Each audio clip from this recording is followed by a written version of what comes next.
Well, hello, good evening, and welcome to the program. This is Daily Politics on Trust TV. I'm Abdullahi Ahmed. Thank you most kindly for joining us. Tonight, we go one-on-one with a man whose voice is fast becoming a rallying cry for justice. Popular skit maker and activist Dr. Bello Galadanci, widely known as Bello, from journalism to teaching in faraway China and now to the risky terrain of human rights activism. Bello has stirred conversations, rattled power structures, and in the process faced threats, arrest, and backlash for daring to speak truth to power. He's here tonight to share his journey, his motivations, and the story behind his recent protest demanding a review of welfare conditions for Nigeria's retired police officers.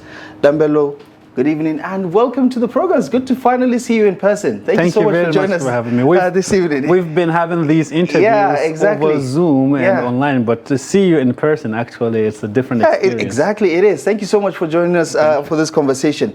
First, let's start with the most recent development, which you have been a part of. I mean, a lot of times we've seen some of these protests as a sign of, the obvious dysfunction within the system, right? And how the system itself is working against people who are supposed to be protected.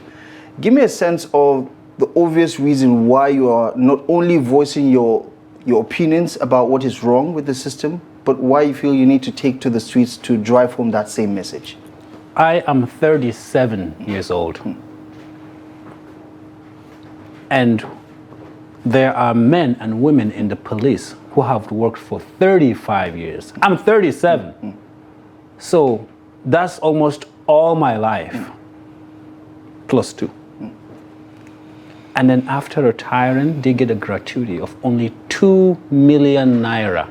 Some of them even 1.5 million naira. For this much time. And then a monthly pension of 30, 35,000 or 25,000 naira. So many of these folks who have sacrificed their time, their blood, their lives, their everything for this country are out in the streets, homeless, hungry, sick, feeling betrayed and disgruntled. And this is a huge concern for many, many reasons. One, the security of our country. Police are the primary sources of security. And if today the younger police in uniform will see the situation of these older ones who have served us and know that this is going to be the predicament in the future, what would happen to them? One, they won't be motivated to work. 2, they will seek other ways to prepare themselves for retirement, which is probably what's motivating a lot of the harassment, a lot of the roadside collecting and all kinds of penalties that people really did not commit. So this is a huge problem. But also recruiting and getting the right people to join the police force.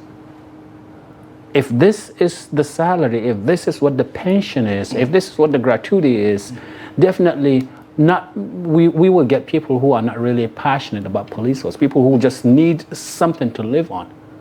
And what will happen to the security of the country with those kind of folks?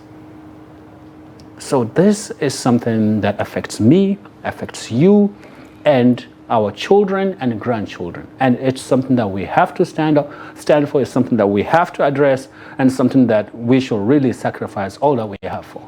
And what are some of those stories that you've heard from your interaction with some of these retirees, some of these pensioners who obviously are the ones directly impacted by this seemingly dysfunctional system that has been, responsible for their ongoing hardships? There is DSP Ali Ilyasu. I have some of his pictures if you want. Yes, I have pictures of him since he was a young man in the Nigerian police, and you could see his progression through the ranks. And when I was having an interview with him, he said, "Would you like to see my current photo?" I said, "Yes." He sent it to me, I had a tear. He looked destroyed. The background, the house where he lives in, was terrible. And then I asked him, I said, "Where do you live?" He said, "I live here. It's not my place. It's my brother's place." He said, Bello, I don't have 1,000 naira right now with me.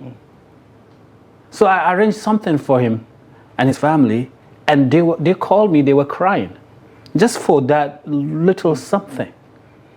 And this is just one person, and there are several, many. I received hundreds of different cases of families and people, police, who are in this kind of situation. And it's very painful because they can only have their voices out when they retire, but while they are in the force, they will sign all kinds of oaths, and there are all kinds of measures so that they just wouldn't say anything. It's either you work or keep quiet. And is this a national crisis, or are these cases isolated cases? This is a national crisis. This is a huge, some of them have served in Kano and different. He served in Kano, he served in Benue. You have police in Ondo, you have them, some in Lagos. It's all over. It's a system, national system, that is just unfair to the lower ranks and favors the up. Yeah, and I think that's also something to point out, this dichotomy, right? So it's not just every other police officer, it's the ones at the bottom of the ladder, so to speak, right? And what does that say about what is actually going on right now, and how the reaction of the government explains this polarization between the higher-ups and the rank and file? Well, they are using a lot of big English to say, oh, we are trying to fix it and it needs to mature, and in the next 5 years things are going to change. But this has been going on, the same police pension reform, for 10 years, and there's still not much progress. And they only use the big English so that they can tell you that something is going on, and they calm you down and just let you wait. And then that's just what keeps happening. So we really don't know what they could do, but we are calling on the Senate tomorrow to pass the bill. And we are equally calling on the House, please pass the bill. These are our parents. These are our neighbors. These are people who really protected us. Without them, we probably might not be here today. Yeah, and in talking about your experience from the protest today, give me your reading of the kind of response. I mean, obviously, the protesters, you were barricaded from perhaps gaining access to the headquarters, but your message was quite clear, alongside many others who voiced the same frustration with what's currently going on right now. What is your reading of the reaction of, especially, the police force hierarchy? It's emotional. It's emotional. You could see the smiles on their faces. You could see them, sometimes even kind of waving or giving you a smile. It's emotional. There's a note of approval. 100% approval. There's not one case of hitting, or there's only one case of Sowore having his glasses, taken by somebody wearing a white and then running away with it. But other than that, they were very cooperative. They just tried to follow the orders they were given, but there's not any sense. There's no aggression, right? Yes, sense of pushing or force. We get to go to anywhere we want to go. They just did not allow us to go into the vicinity of the headquarters. But on the side, when you're talking to them, you can feel that we really hope that something better than what we have now is going to come out of it, and that's really what we're after. And do you feel this has moved the needle in any way in terms of communicating what the problems are, what the needs are, and what the government can do to actually, deal with the situation? Absolutely. Absolutely. It has to happen, because when it's online, it's only abstract. Even if they said, yes, we are going to do something about it, it's still abstract. But you need to see these people's faces. You need to see the men and the women. You need to see their children. When you see them in real life, you know that these are real people who have real problems, and the system is not doing them right. After giving all their lives for this country, they need a better treatment. We've seen systems in like America and China, and we can equally do the same, because those are much safer countries, and we believe that making the police pension much better, it's going to improve our security. And what do you say about those who say, listen, some of these protests are usually a one-off. Are you going to be here next week? Are you going to be here the week after? Is this going to be overtaken by yet another disturbing phenomenon that will perhaps grab the attention of the nation? How do we keep this on the front burner? Because it's not necessarily a new situation, just as you pointed out. Well, tomorrow we are going to watch out and see what the Senate does and what the House does. If they don't take any action, then definitely August 1st, we need to also talk again and see that these heroes that have served this country are taken care of. And do you think there's an opportunity here with all the momentum around the politics of 2027 that this could become an issue for people to try to, win votes, or at least prefer solutions that might force the hands of people in power to do the right thing right now? Well, almost everything now has been politicized. Most likely, a politician is going to look at this and say, okay, I can use this as an opportunity to gather votes, to gather sympathy, to win the hearts of people. So now let's do the right thing. But what we really hope to happen in this country is when there's something that is right to do it doesn't have to have any ties with politics. It's just fairness and justice. Yeah, and in talking about, fairness and justice, that usually comes with a price. There's a price of admission for being a rights activist. It comes with arrests, it comes with threats to life, it comes with intimidation. Your return to Nigeria, has, made headlines, albeit a very short one. But your detention, or what, I don't know how you would classify it. Maybe you'll explain that to us. What is your understanding of the risks that you're dealing with in trying to speak for others? Well, I think almost every job has a risk. We call it occupational hazard. And you really have to assess the risk of something before you get into it. I mean, there are millions of people who want to be pilots. And they know deep down in their hearts that, one day you can be the plane that fell in India. You can fall. So, yeah, this way has its own risk. There can be detention, you can be shot. Many things can happen. But if it's really what you believe in and it's your passion and you have what you want to see for your people, then you just have to do it and accept any kind of risk that comes along the way. So this is the hill you've chosen to die on. If that's the case. Yes. Right? And tell me what's happening with especially the young demographic, right? Because we see people like you, the show race, and there are so many others who are maybe making a case online or hitting the streets trying to drive home the same argument. Is there a sense of community when it comes to human rights activism in this country? Are you getting a sense that, there's a coming together of similar voices in this area? Yes. Yes, there is. It's very young. And even I just met Shower last week for the first time, and I talked to him maybe 2 weeks ago for the first time. So yeah, there is. And when we sit down and share notes and talk, we do realize that we have some common interest, but also the younger people. So what's really going on in this country is there's not a lot of people who really inspire the younger people to get into activism. I personally, I was inspired by Fela Kuti, who has been dead for a long time. Yeah. And it's through his music, listen to it and then see what's really going on in the country and then realize that it's very, very similar. So what I want to do is to be that kind of person for our younger people, because they really need that. You need someone to kind of clear the way for you and shine the light so that you can really know what's really going on in the country and get inspired to decide if you want to go into activism or not, or you want to take part in some other supporting ways. But you're also dealing with the quote-unquote data boys, right, who push back on some of your narratives, especially when your attacks seem political to some of the supporters of whoever it is that you're putting on the hot spot, trying to hold them accountable. Are you discouraged by that? That sometimes the people you are actually trying to help or fight for are the same people who are saying, we don't approve of the way you're going about it? No, I'm not discouraged. Data boys are given, 20, 30, maybe 50,000 naira a month. So you can tell that the problem that I'm trying to fight, or we're trying to fight, is what really got them to be data boys. They are really desperate. What will 50,000 naira do for you? Yeah. So we're not discouraged because we know that it's usually a one-off contract. They just do an assignment. They don't have their hearts or minds into it, and then they're gone. And then you could see they are not consistent.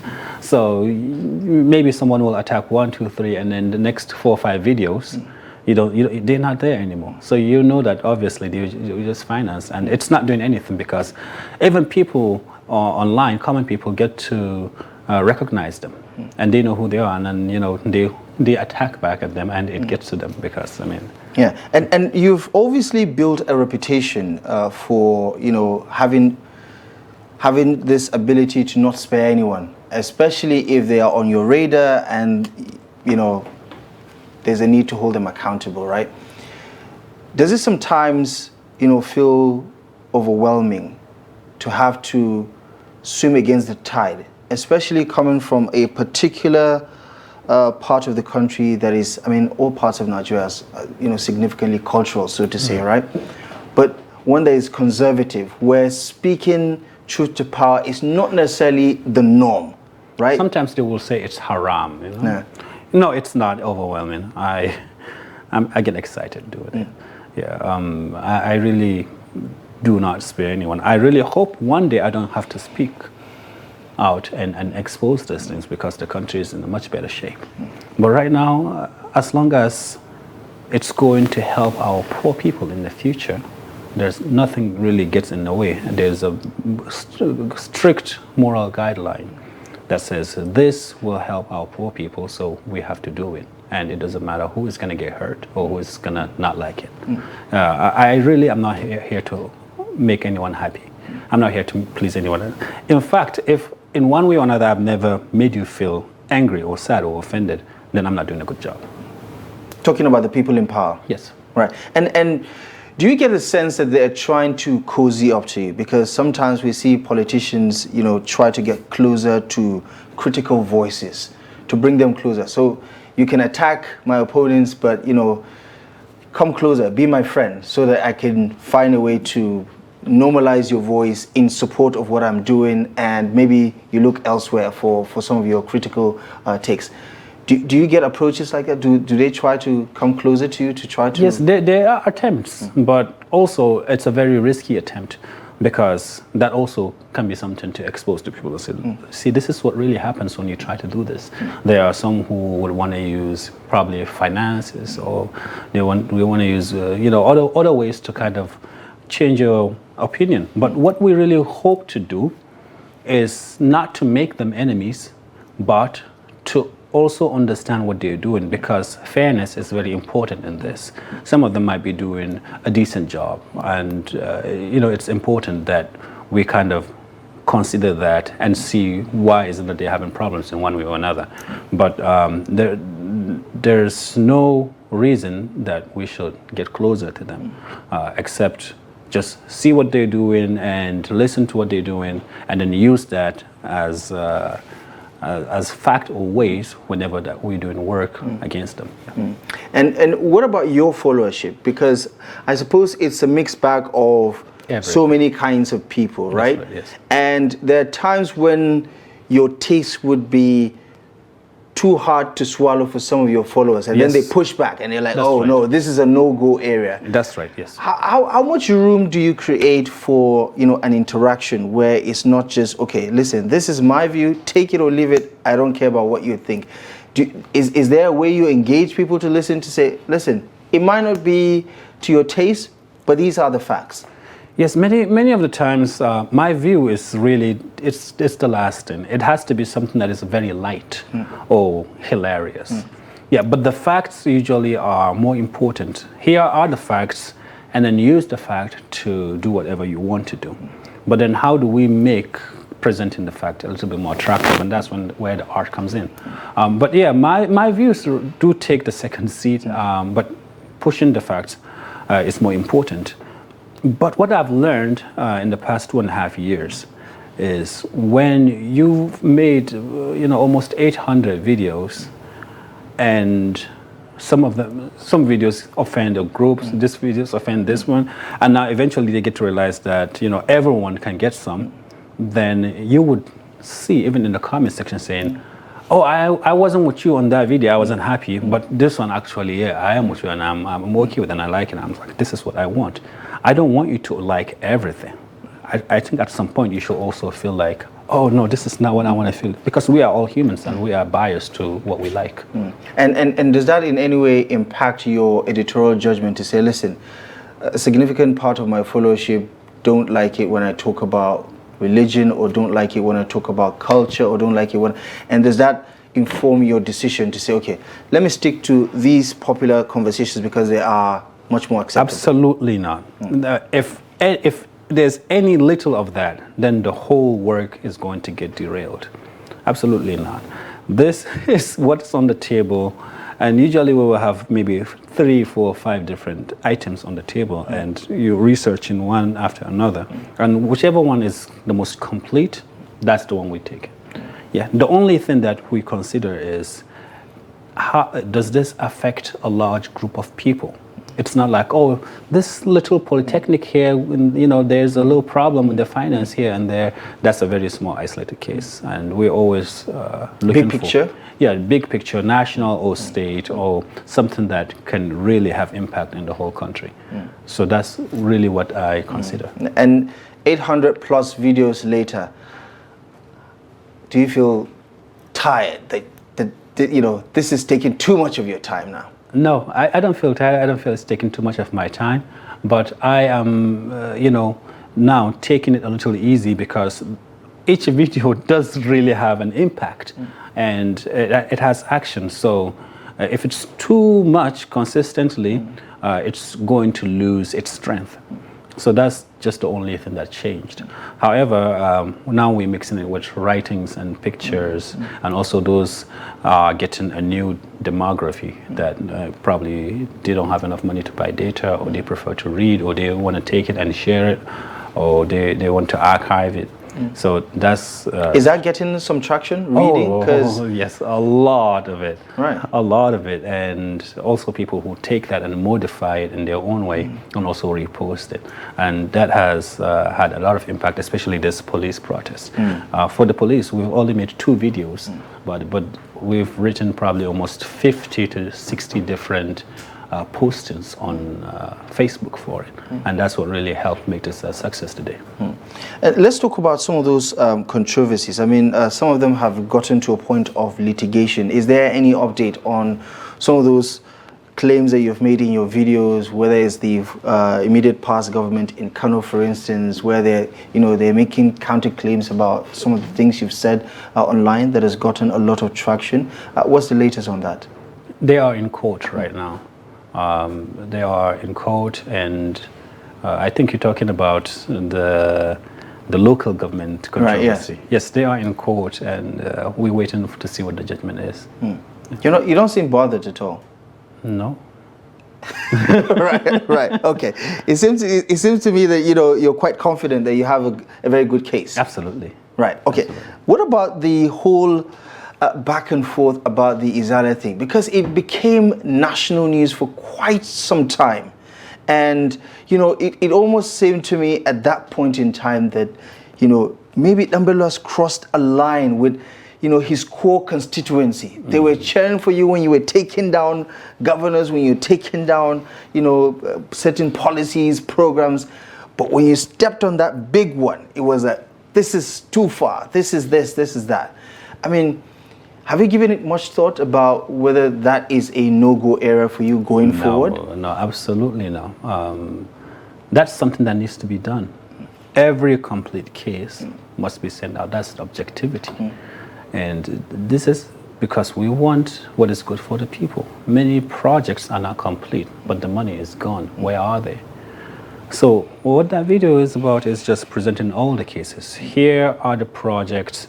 Here is the money. We've sent someone to go and check. We can't see it. Now deal with it. And that's exactly what happened. And we did not say, oh, this is the person. No, here are the companies, here are the projects, and these are the affiliations. You connect the dots by yourself. And people did. And then people reacted. So that itself, I believe, it's a great success, because now you don't have to spoon feed people all the details or their way of thinking. You just present the facts, and then they get to do their own analysis. And I believe that's one of the most impactful videos that we've had. Did you anticipate the response? Yes, I did. Yes, I did. So was the timing. So we were like, all right, let's make sure the timing was proper. Right. And any sort of approach to set the record straight, to clarify anything, or is everybody just sitting in his own camp, just not bothering? Well, some things happen behind the scenes which maybe I shouldn't share, but usually I would say no. Yeah. But you're not enemies with anybody from any other side as a result of... No, I'm not. At least you don't consider it that way. No, I don't see that. Probably, for something like that, someone must be very, very bitter. But I think there's a lot of people in different camps who have the same feeling. But it's all about the poor people. It's all about responsibility. It's all about having, clerics who can speak truth to power and put checks and balances for these leaders. And when we see something that is going to impede that, we definitely have to speak up. Oh, that is quite the unusual passion when you talk about professionalism or this unapologetic, fearless type of, whether it's journalism or content creation, but I think it's leaning towards a lot of journalism. We're going to take a quick break. We'll be back with Bello in just a moment, so stick around. All right, welcome back to the program. We're back to double down on our conversation around human rights, around accountability in governance, and of course the state of the nation, with the one and only Bello, speaking on a variety of issues, from the protests, fighting for the rights of pensioners who are in the Nigerian police force, and some of the other structural issues around accountability, transparency in governance, and so on and so forth. Just before the break, we were talking about this unapologetic approach towards holding leaders accountable. Do you also feel that Nigeria got to this point because that lack of transparency has become a new normal now in governance? Because just a couple of days ago, a report shed light on how last month the Federal Account Allocation Committee recorded this year's highest allocation in terms of revenues, 1.8 trillion shared across the 3 tiers of government. And the big question is, are people actually feeling the impact of this increasing revenue? Because we're at the same time dealing with rising poverty, non-payment of the national minimum wage, bad roads, schools being unattended. The healthcare sector itself is still in a mess. Do you feel Nigerians are still not conscious of how much they can achieve with accountability and demanding transparency in governance? I believe that now people are starting to feel the impact. They're starting to feel the impact because several posts I will read is, somebody was exposed and now our chairman is working. Or, for example, the Izala case, someone took pictures and he said, the foundation for this mosque has been laid 2 years ago. And all of a sudden today, they are working back to the site. Yes. So very small little instances, you can start to see changes. People start to feel that, demanding accountability has its own impact. And then we've seen several of it online. When people are detained or we call out for their release, we put pressure, and then the next thing you know, they are released. There was a girl in Sokoto who... the Hamdia case, right? Not Hamdia case, okay. Another case. Another one? Yes, right. A young girl who is an IDP, and she was adopted by a lady who is a wife of a judge in Sokoto. And she brought her here to Abuja, took her upstairs into like a dungeon, and burned her body, mutilated some parts of her body, and many terrible things. Didn't feed her, had like some kind of what do I call it, magic doctor, those kind of people to go and do things to her. When we saw the body of the girl, we all cried. It was really terrible. But we used online to really demand for accountability. We demanded for justice. We called the Commissioner of Police.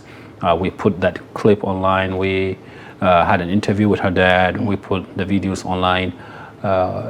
Eventually, she got arrested, and the NAPTIP, I believe, NAPTIP intervened, and they went there and they got her. And now she's been brought here to Abuja, and I'm pretty sure she's jailed somewhere. So people are starting to feel the impact of activism, and that is really inspiring because many young people are now getting to discover their passion in seeking for truth and justice. And we believe that if we can sustain this, it's going to play a significant role in developing our society in the future. The one thing that really happened, especially for journalists in the past, is up till now, they are underpaid. Journalists are underpaid. Many radio stations, some of them are not even paid at all. They're like, we're going to put your voice online, people are going to know you, so that's the payment for you. So as a result, these journalists are not very objective, or they cannot touch some topics. When they go and interview someone above their pay grades. Yeah, when they go and interview someone, they get paid, or they get a little bit of brown envelope, and they cannot call that person to be accountable for some of the things they do. So I think this also plays a significant role. Right.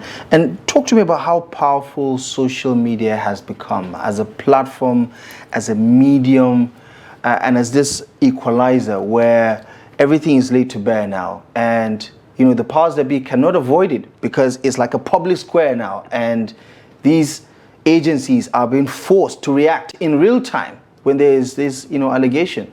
Well, Nigerians need to realize this. Social media right now is the most powerful form of creating change and making things work. It is. You cannot deny that. Most of us have phones. We can't spend 5-10 minutes without checking our phones, and we usually are on social media. So I know that, you know, we are called, oh, social media activists. You're online sending all of this. Why don't you go and do it physically? Because online, actually, we can have a lot more change. Right now, I want to talk about Empower. When it was discontinued after the coming of this new administration, there are almost 300,000 Nigerians, young Nigerians, who were not paid. Some of them 3 months worth of salary, some of them 8 or even more.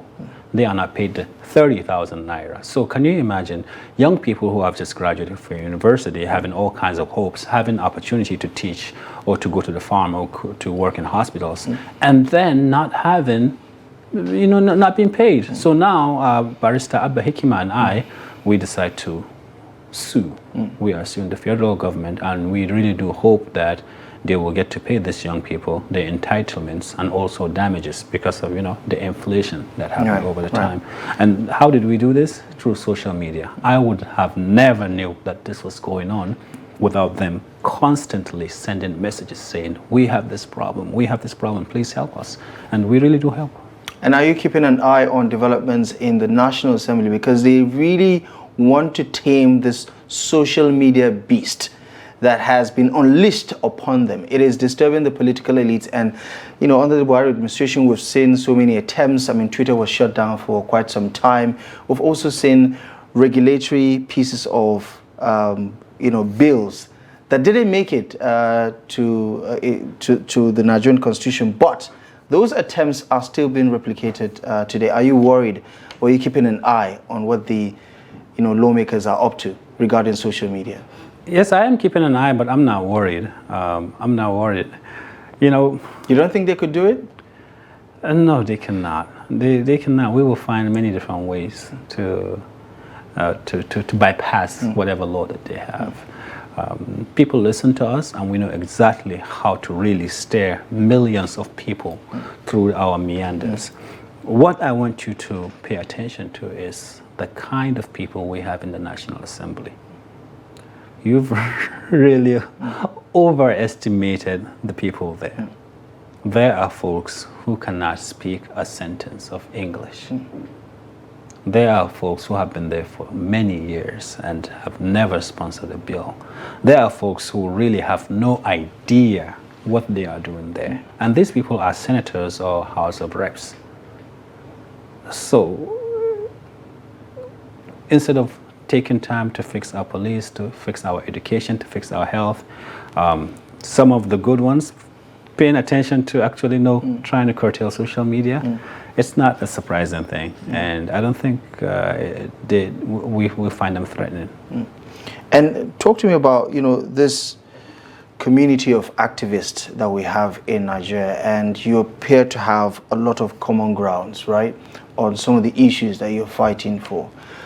We had, you know, Omoyele Shore on the program a couple of weeks ago, talking about what's happening in the political arena, obviously as a presidential candidate in several of the elections that passed.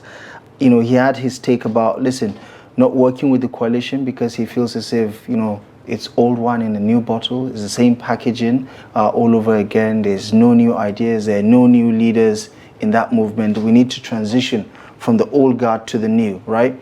Talk to me about how your activism is also, lending critical voices in political commentary, for instance. And where do you lean towards as we head towards 2027? Yes, I believe what he said is correct. The new coalition are just unhappy politicians who are not in power. When they were in power, what did they do that is different? What did they do that some of them really contributed to us getting here? It's just at some point they were cut off. So I told people, and I wrote it several times, they might win, but you're not going to see anything new.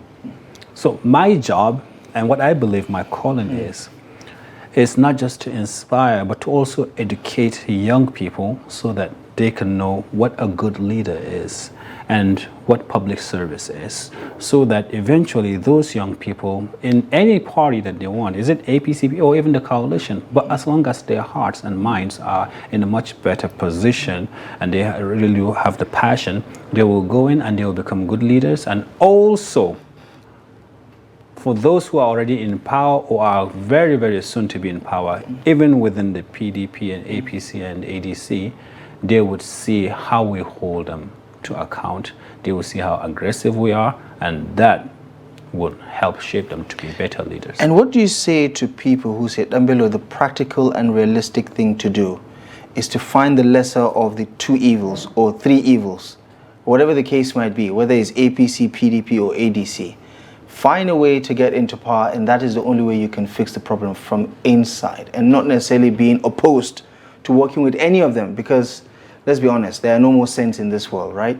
What do you say to people who think like that? I've heard of that before. Before, Buhari to Jonathan. I've heard of that. They're gonna make it better. They're gonna make it better. They're going to make it better. They're gonna make it better. And they will be better. They weren't. And so we've already seen it. We know exactly how it's going to be.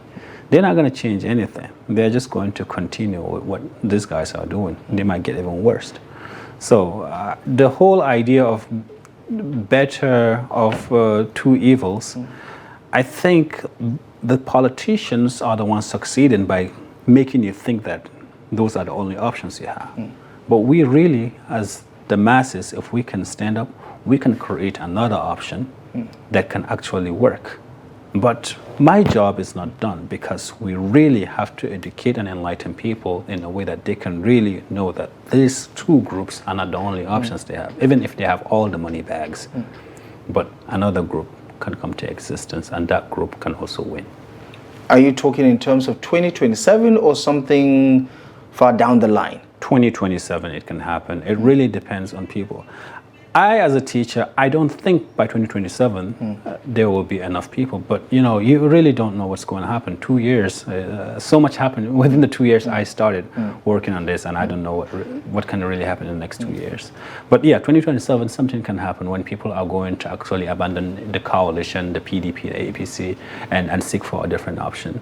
That is very, very possible. And when you check history, there are likeliness of things like this to take place. So you don't think it's inevitable that in 2027 we're likely going to see the return of Bola Ahmed Tinubu or somebody on the platform of the PDP or somebody on the platform of the ADC? You think there could be, or is it too much to think big in terms of the presidency? Are you talking about small wins, maybe winning council elections, winning state assembly elections?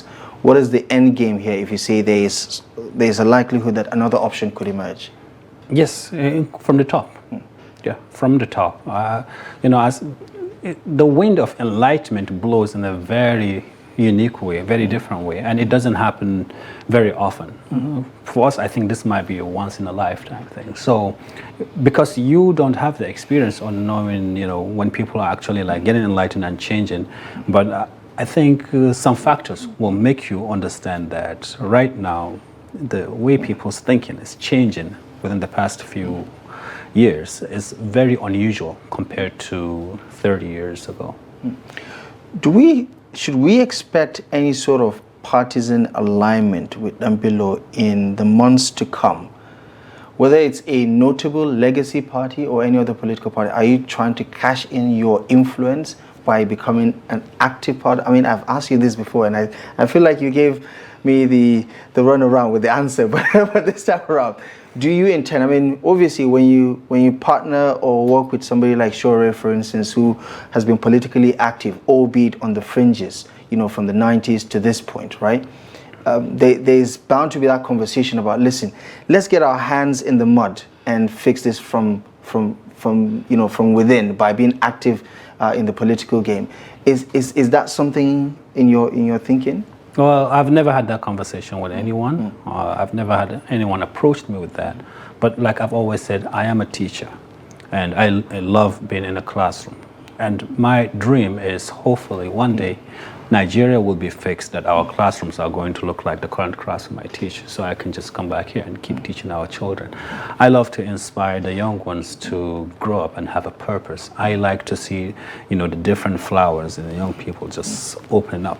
And it's something similar to also this kind of activism where we're helping people, kind of realize what is really going on to become active or to want to be leaders.